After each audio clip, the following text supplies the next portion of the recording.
السلام علیکم ورحمۃ اللہ وبرکاتہ نحمده ونصلی علی رسولہ الکریم اما بعد۔ آج کا سبق سن لیجئے۔ آج کے سبق کی سرخی ہے سخاوت سے دوستی کیجئے، پارٹ نمبر 104۔ ایک لمبا قصہ ہے حضرت بلال رضی اللہ تعالیٰ عنہ کا، میں مختصر کر کے سمجھا دیتا ہوں۔ کہ بات صحابہ نے حضرت بلال سے پوچھا کہ حضور صلی اللہ علیہ وسلم کے گھر والوں کے خرچے کی کیا صورت ہوتی تھی؟ کہیں سے کوئی بھاڑا آتا، کرایہ آتا، کہیں پارٹنرشپ تھی، کہیں جو باغات تھے تو کھجوریں آتی۔ حضرت بلال نے کہا کچھ نہیں تھا آپ کے پاس، آپ کے دنیا سے جانے تک آپ کے پاس کوئی چیز نہیں تھی۔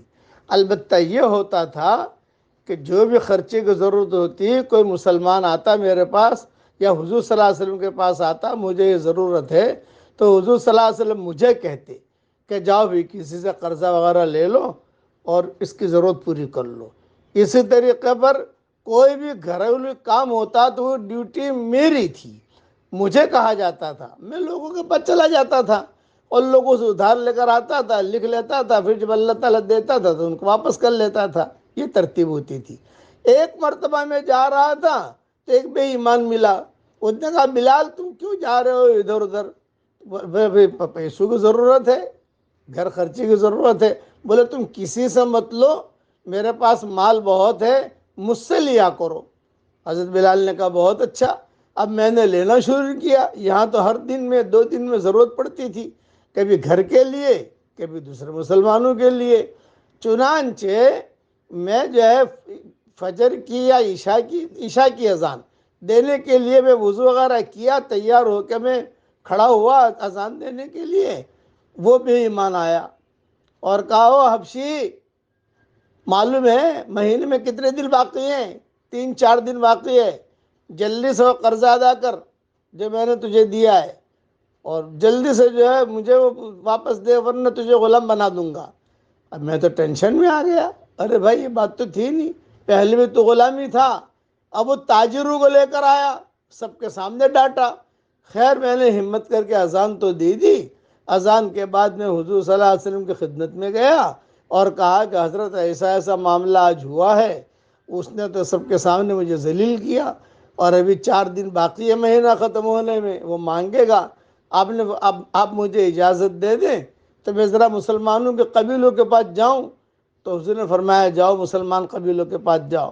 میں نے اپنی لاٹھی لی اور اپنے کپڑے تیار کیے اور میں جو ہے رات کو سویا رہا انتظار میں کہ اب صبح صادق کو اذان دوں، نماز پڑھوں اور جاؤں، اب صبح صادق کو اذان دوں، نماز پڑھوں اور جاؤں۔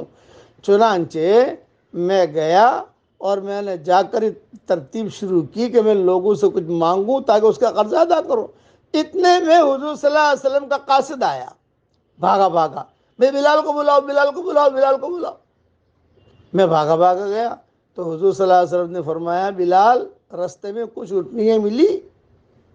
حاضر 4 اٹھنیاں بیٹھی ہے زبردست، اور ماشاءاللہ اس پر سامان بھی لدا ہوا ہے۔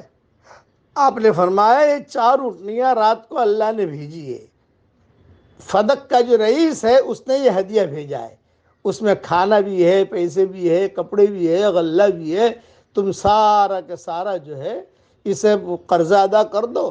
حضرت بلال کہتے ہیں مجھے تو اتنی خوشی ہوئی، اتنی خوشی ہوئی، میں تو فوراً جو ہے اٹھنی، اور آپ نے یہ بھی جملہ کہا یہ ساری اٹھنیاں تیری تحویل میں، قرضہ ادا کر اور جو کچھ بچ جائے تو گھر میں دے دے، جو بھی ہے سب تو کر۔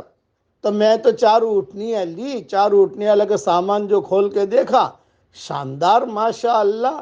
فوراً میں نے فجر کی نماز پڑھی، اذان دی، نماز پڑھی اور بقی میں چلا گیا۔ بھائی جس کا جو قرضہ ہے حضور کے پاس آ جاؤ، لے جاؤ، لے جاؤ، لے جاؤ، لے جاؤ۔ لوگ آئے، وہ بے ایمان بھی آیا، سب کا چکا دیا میں نے، اور آیا پھر حضور صلی اللہ علیہ وسلم کے پاس، کچھ درہم بچ گئے تھے۔